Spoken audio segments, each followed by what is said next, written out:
Lebanon युद्ध की tension के बीच तुर्की के राष्ट्रपति ने नेतन्याहू को नई धमकी दे दी है। प्रेसिडेंट एर्दोआन ने इजराइल को दुनिया का दुश्मन बताते हुए बहुत जल्द एक्शन लेने का ऐलान किया है। अल्बानिया दौरे पर पहुंचे एर्दोआन की तरह ईरान भी अब अरब देशों की गोलबंदी में जुटा हुआ है। इस बीच सऊदी क्राउन प्रिंस मोहम्मद बिन सलमान की एक तस्वीर ने अमेरिका को दहला दिया है।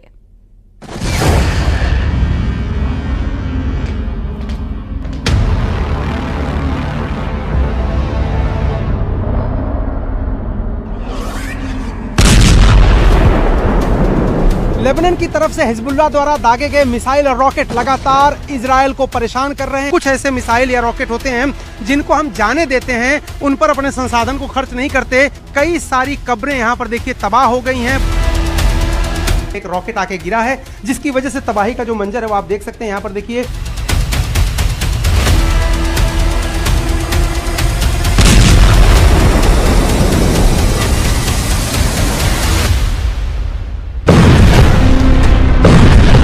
जैसे बम के धमाकों के साथ बेरूत की तस्वीर बदल रही है, जैसे जैसे रॉकेट की बौछार से तेल अवीव की शक्ल बदल रही है, उतनी ही तेजी से खाड़ी में खेमे बदल रहे हैं। इजराइल के खिलाफ मोस्ट पावरफुल ग्रुप बन रहा है। इस ग्रुप में होड़ ये लगी है कि जल्द से जल्द ईरान से दोस्ती की जाए और इजराइल के साथ अमेरिका को हद में लाया जाए। कई तस्वीरें हैं जिन्होंने अमेरिका और इजराइल की टेंशन बढ़ा दी है।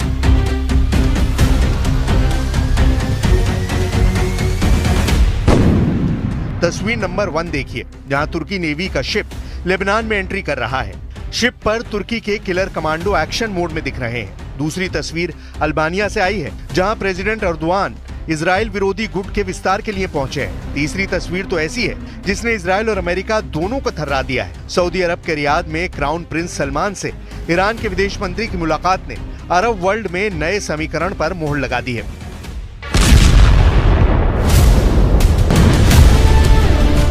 वॉर जोन में दिख रहे बारूदी तहलके से ज्यादा तपिश इन तस्वीरों में है। तेहरान में जल रहे इजराइल और अमेरिका के झंडे क्या कह रहे हैं? क्या ईरान ने सऊदी अरब को साथ लिया है? क्या खाड़ी के सभी पावरफुल नेशन पर खामेनेई की अपील असर कर गई है? सऊदी क्राउन प्रिंस मोहम्मद बिन सलमान और ईरान के विदेश मंत्री अब्बास अराक्ची की मीटिंग में युद्ध तनाव पर चर्चा हुई है। प्रिंस सलमान ने ईरान के विदेश मंत्री से वॉर टेंशन कम करने का वादा भी किया है। सऊदी प्रिंस से मीटिंग के बाद ईरान के विदेश मंत्री कतर का दौरा करेंगे। खाड़ी में अमेरिका के सबसे करीबी 2 मुल्क सऊदी अरब और कतर को माना जाता है। अगर ये दोनों देश ईरान के खेमे में गए तो इजराइल का बचना मुश्किल होगा। वजह यह भी है कि तुर्की जैसा ताकतवर देश अरब वर्ल्ड में फूट डालकर खुद को खलीफा साबित करने में लगा है। İsrail mezalimi görüşmemizin öncelikli gündem maddeleri arasında yer aldı. Netanyahu hükümetinin bölgesel kapsamının ötesinde artık küresel düzeni tehdit eder hale gelen saldırganlıkları hakkındaki görüşlerimizi paylaştık. उधर डिप्लोमेसी फ्रंट पर इजराइल जैसे जैसे ट्रैप में फंसता दिख रहा है, उतना ही वॉर जोन में उसे झटके लग रहे हैं। इजराइल की धरती थर्रा रही है। इजराइल के आसमान में बारूद का बवंडर उठ रहा है। कभी रॉकेट अटैक तो कभी ड्रोन से मिसाइलें फट रही हैं। इजराइल के चप्पे चप्पे पर दुश्मनों के धमाके की छाप दिखाई देने लगी है। लेबनान से लगी इजराइल के सरहदी शहरों में अब किसी को सलामत होने की गारंटी नहीं है। मैं इस वक्त इजराइल लेबनान के बॉर्डर के बेहद करीब एक गांव में हूं, जहां 8 अक्टूबर को दोपहर 1 बजे एक साथ कई दर्जन रॉकेट से हिजबुल्लाह ने हमला किया था और उनके निशान आप अब भी गांव में जो घर है उनकी दीवारों पर देख सकते हैं। छोटे छोटे छेद यहां पर हुए हैं। हालांकि जो रॉकेट है वो गिरा था दूसरी बिल्डिंग पर। ये देखिए सामने की जो बिल्डिंग है उस पे रॉकेट गिरा था और उसकी वजह से दीवारें काली पड़ गई हैं। अगर हिजबुल्लाह के हमले में इजराइल को भारी नुकसान हुआ है। आईडीएफ के टॉप कमांडर को नईम कासिम के लड़ाकों ने ढेर कर दिया है। हिजबुल्लाह ने नेतन्याहू आर्मी के बड़े ऑफिसर को मारकर दहला दिया है। इजराइल फोर्सेस की एलन ब्रिगेड की 5030वीं बटालियन के सार्जेंट मेजर रोनी गनीजाते हिजबुल्लाह के हमले में मारे गए हैं। 36 साल के मेजर गनीजाते लेबनान में हिजबुल्लाह के खिलाफ जमीनी हमले में मारे गए हैं। ग्राउंड बैटल में अब तक हिजबुल्लाह ने इजराइल के 12 सोल्जर्स को ढेर किया है। अपने अफसर की मौत के बाद इजराइल ने हिजबुल्लाह के 2 कमांडर मार डाले हैं, जिसमें एक अहमद मुस्तगा अलहाज अली और दूसरा मोहम्मद अली हमदान बताया गया है। हिजबुल्लाह के दोनों top commander anti tank core के कमांडर थे। 2 टॉप कमांडरों की मौत का बदला लेने के लिए हिजबुल्लाह ने इजराइल के कब्रिस्तानों को भी बारूद से पाट दिया।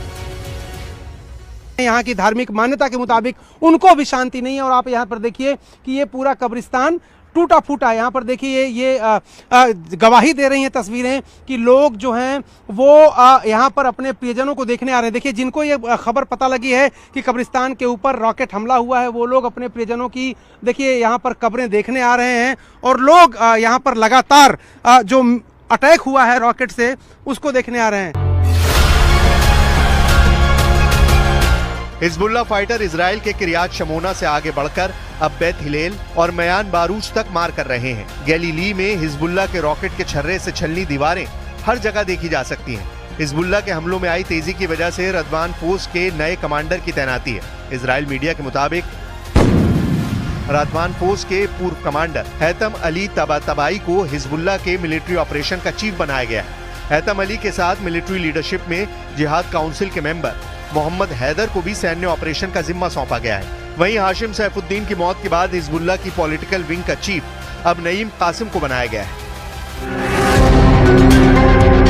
नए कमांडरों की यही तिकड़ी नेतन्याहू से नसरल्लाह की मौत का बदला लेगी, लेकिन अमेरिका के रहते ये मुमकिन नजर नहीं आ रहा है। सुपर पावर ने इजराइल को इतने हथियारों से लैस कर दिया है कि उसे युद्ध में परास्त करना हिजबुल्लाह तो क्या, कई देशों के बूते की बात नहीं। ब्राउन यूनिवर्सिटी के कॉस्ट ऑफ वॉर प्रोजेक्ट की एक नई रिपोर्ट से पता चला है कि अक्टूबर 2023 से अब तक अमेरिका ने इजराइल पर 22.76 बिलियन डॉलर खर्च किए हैं। अमेरिकी हथियारों की आपूर्ति में लगभग 57,000 तोपखाने के गोले, तोपों के लिए 36,000 राउंड गोला बारूद, 20,000 M4A1 राइफलें, 14,000 एंटी टैंक मिसाइलें और 8,700 MK82 500 पाउंड बम शामिल हैं।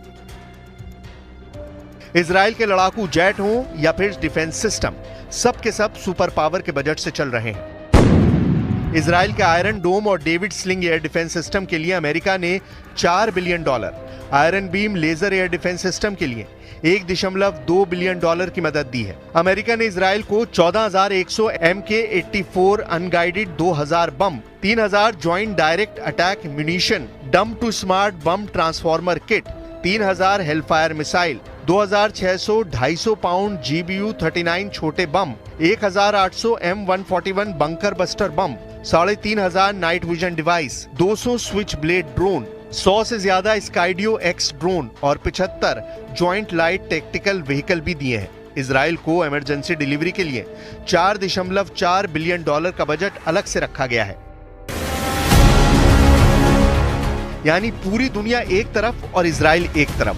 अमेरिका इजराइल के साथ युद्ध में है, हर तरफ से है, चाहे हथियार हो, चाहे बाहुबल हो, चाहे एटम बम हो। इजराइल को जिसकी जरूरत होगी सुपर पावर वो देगा, लेकिन युद्ध में कभी भी इजराइल को झुकने नहीं देगा। अमेरिका की यही गारंटी नेतन्याहू को सभी दुश्मनों से भिड़ने की पावर देती है। सुपर पावर का इजराइल के साथ खड़े रहना उसकी जीत और वजूद दोनों के लिए जरूरी भी है, वरना बारूद के ढेर पर बैठे इजराइल को ईरान और तुर्की जैसे दुश्मन देश कभी भी जलाकर राख कर सकते हैं।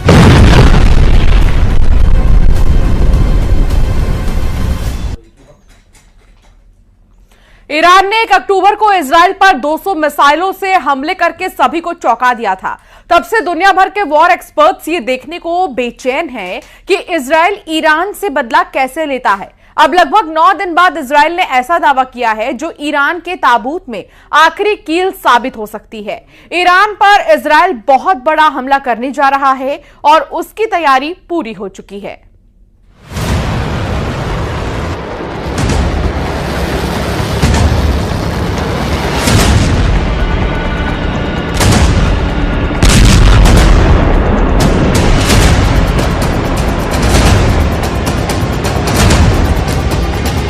हमले को तैयार इजराइल, देखते रह जाओगे खामनेई।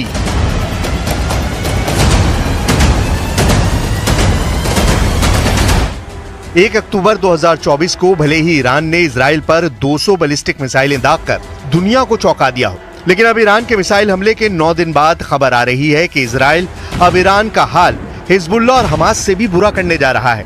इजराइल में पिछले 9 दिनों से एक ऐसे हमले की खौफनाक और भयानक तैयारी चल रही है जिसके बारे में शायद ईरान को पक्के तौर पर पता नहीं है। इजराइल के प्रधानमंत्री नेतन्याहू ईरान पर हमला करने को लेकर अमेरिकी राष्ट्रपति बाइडेन से 50 मिनट तक बातचीत कर चुके हैं। इधर इजराइल के रक्षा मंत्री योव गैलेंट ने ईरान पर हमले का ऐसा इशारा किया है जिसने पूरे मिडिल ईस्ट में हड़कंप मचा कर रख दिया है। दावा किया जा रहा है कि इजराइल के इस हमले की भनक मिलने के बाद से ईरान के सुप्रीम लीडर अली खामनेई की रातों की नींद उड़ गई है। जरा देखिए इजराइल के रक्षा मंत्री योव गैलेंट ने क्या कहा है।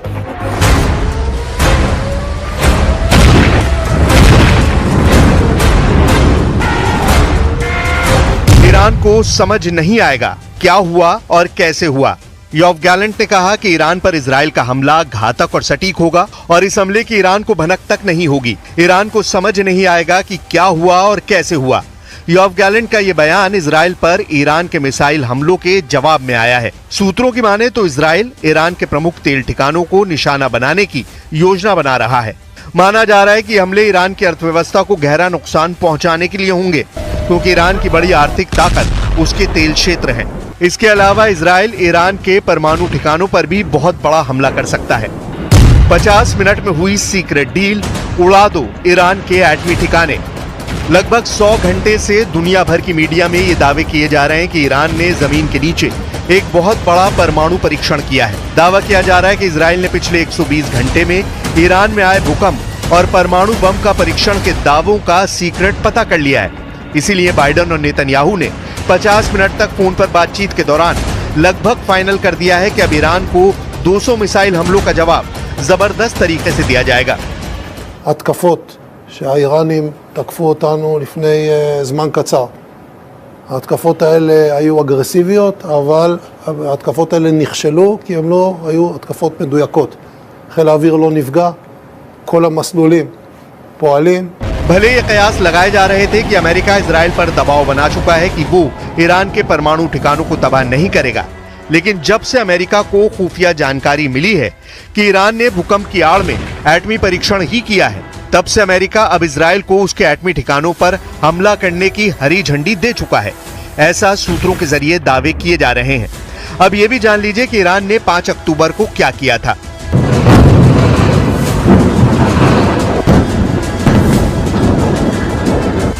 इजराइल के साथ बढ़ते संघर्ष के बीच 5 अक्टूबर को ईरान के सिमनान प्रांत में रिक्टर पैमाने पर 4.6 तीव्रता का भूकंप दर्ज किया गया।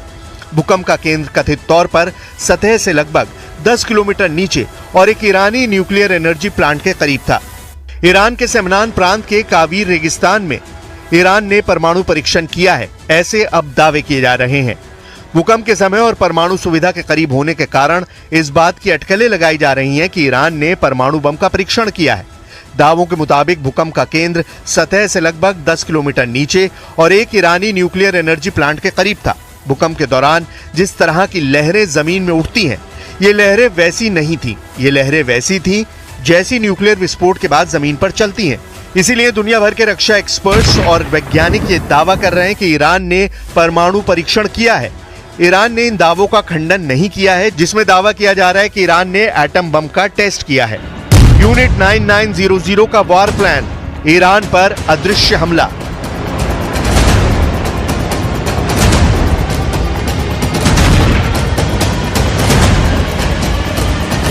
ईरान पर इजराइल एक बड़ा हमला करने जा रहा है, जिसमें हवा और समुद्र के रास्ते सबसे बड़े भीषण हमले होंगे।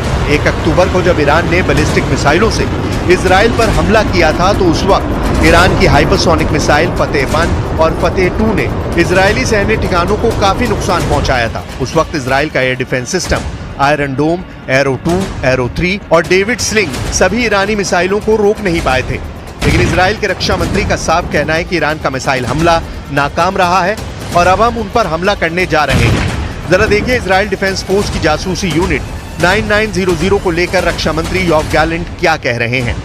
खबरों के मुताबिक इजराइल के रक्षा मंत्री योव गैलेंट ने आईडीएफ की खुफिया यूनिट 9900 के कमांडर्स से बातचीत की है। दावा किया गया है कि ईरान पर जबरदस्त हमले का प्लान आईडीएफ की खुफिया यूनिट 9900 ने बनाया है। आईडीएफ की खुफिया यूनिट 9900 ने ईरान में तेल कुएं, एटमी ठिकाने, राष्ट्रपति भवन, खामनेई के घर पर हमले का प्लान बनाया है। इसके अलावा आईडीएफ की खुफिया यूनिट 9900 ने ईरान के टॉप कमांडर पर हमले का प्लान बनाया है, जिसने 200 बैलिस्टिक मिसाइलों से इजराइल पर हमले का नेतृत्व किया था। खबरें ये भी हैं कि आईडीएफ की खुफिया यूनिट 9900 का वॉर प्लान इतना जबरदस्त है कि इजराइल के रक्षा मंत्री ने इशारों ही इशारों में कह दिया है कि इजराइल अब ईरान पर ऐसा हमला करने जा रहा है कि ईरान को पता ही नहीं चलेगा कि क्या हुआ, कब हुआ और कैसे हुआ। अब सवाल उठता है कि क्या इजराइल से 2000 किलोमीटर दूरी पर मौजूद ईरान पर हमला करना इतना आसान होगा, क्योंकि ईरान की मिसाइल पावर जबरदस्त है। ईरान के सुप्रीम लीडर अली खामनेई भी 4 अक्टूबर को दावा कर चुके हैं कि ईरान का मिसाइल हमला शानदार रहा है। लगभग 5 साल बाद हजारों ईरानियों के बीच में खामनेई ने ऐलान किया कि ये तो अभी इजराइल ने ईरान का मिसाइल ट्रेलर देखा है, अगर जरूरत पड़ी तो ईरान इजराइल के वजूद को मिटाने के लिए बहुत बड़ा मिसाइल हमला कर सकता है। गुज़श्ता हमीन अय्याम तक़रीबन अंजाम गिरफ्त एक हरकत दुरुस्त मंतकी कानूनी बैनुल-मलली बूद बहक बा फ़लस्तीनीहा बूद। अब ऐसे हालात में सवाल उठता है कि क्या इजराइल ईरान पर भीषण हमला करने का जोखिम उठा सकता है। इजरायली मीडिया के मुताबिक अगर इजराइल हमला नहीं करेगा तो आने वाले 5 से 10 सालों में इजराइल का वजूद ही मिट जाएगा, और अगर इजराइल ईरान को तबाह कर देता है तो इजराइल अगले 10 सालों में पूरे मिडिल ईस्ट में सुपर पावर बन जाएगा।